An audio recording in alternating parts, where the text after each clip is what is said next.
بسم اللہ الرحمن الرحیم۔ لائف لائٹ میں خوش آمدید۔ تقسیم ہند کے بعد سے اب تک بھارت کی فضا کبھی بھی مسلمانوں کے لیے سازگار نہیں رہی، اور جب سے نریندر مودی اور ان کا ٹولہ برسر اقتدار آیا ہے،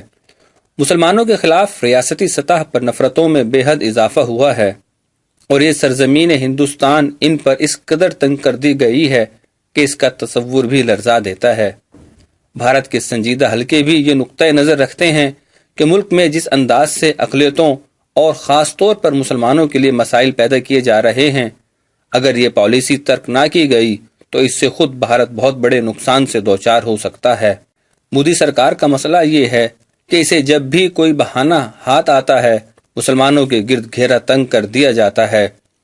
نریندر مودی کی منافقت کا عالم دیکھیے کہ وہ ایک طرف سب کا ساتھ، سب کا وکاس ہندی زبان میں ترقی کو کہتے ہیں کا نعرہ لگاتا ہے، اور دوسری جانب مسلمانوں کے خلاف تعصب، تنگ نظری اور نفرتوں کو پروان چڑھا رہا ہے۔ آج کل ریاست آسام کے 1 کروڑ مسلمان نریندر مودی کے نشانے پر ہیں، اور انہیں آسام سے بے دخل کرنے کے لیے نام نہاد قانونی جواز تلاش کرنے کی تیاریاں جاری ہیں۔ آسام کی وزارت اعلیٰ پر مسلسل 16 برس تک ترون گوگوئی جیسا متعصب شخص براجمان رہا، جس کے دور میں مسلمانوں کے مسائل میں بے پناہ اضافہ ہوا، اور اس نے انہیں پریشان کرنے میں کوئی کسر نہ اٹھا رکھی۔ آج کل آسام کے وزیر اعلیٰ بھارتیہ جنتا پارٹی BJP کے رہنما سبنانند سونووال ہیں، جو 2016 میں اس منصب پر فائز ہوئے۔ ان کے دور میں بھی مسلمانوں کے حصے میں مایوسی کے سوا کچھ نہ آیا۔ آسام کے گزشتہ ادوار اور تازہ صورتحال کو پیش نظر رکھتے ہوئے اس نتیجے پر پہنچا جا سکتا ہے کہ یہ سراسر BJP حکومت اور نریندر مودی کی مسلم دشمنی کا شاخسانہ ہے۔ چونکہ آسام اکارڈ اور قومی شہری رجسٹریشن کی روح سے بھارتی حکومت کی مسلمانوں کے خلاف مہم دم توڑ چکی ہے، اور ان کی شہریت کا مسئلہ تقریباً حل ہو چکا تھا، جبکہ مودی حکومت اور ہندو تنظیمیں نہیں چاہتی کہ مسلمان اس سے نجات حاصل کریں۔ چنانچہ نئی دلی سرکار ایک بار پھر ہندو تنظیموں کو تھپکی دے کر قومی شہریت کی منسوخی کا یہ ڈرامہ کھیل رہی ہے، اور اپنی عدالتوں اور اپنے ہی وضع کردہ قانون اور آئینی پیمانے کے ذریعے اخلاقی جواز تلاش کر کے یہ مسئلہ دوبارہ تازہ کرنے کی کوشش کر رہی ہے، تاکہ آسام کے 1 کروڑ مسلمانوں کی شہریت منسوخ کر کے انہیں ملک بدر کر دیا جائے۔ اس ضمن میں غالب گمان یہی ہے کہ بھارتی سپریم کورٹ کا فیصلہ بھی آسام کے مسلمانوں کے خلاف آئے گا،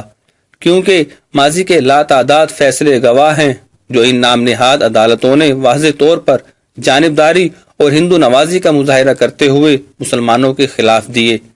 خاکم بدہن، اگر یہ فیصلہ بھی آسام اکارڈ کے خلاف آتا ہے تو اس سے 1 کروڑ مسلمانوں کا مستقبل داؤ پر لگنے کا خدشہ ہے۔ شہریت کے حوالے سے آسامی مسلمانوں کو اس وقت Assam civil courts, Guwahati high court اور سپریم کورٹ میں درجنوں مقدمات کا سامنا ہے، اور اب یہ لاکھوں فرزندان اسلام حسرت و یاس بھری نگاہوں سے ان عدالتوں کی طرف دیکھ رہے ہیں،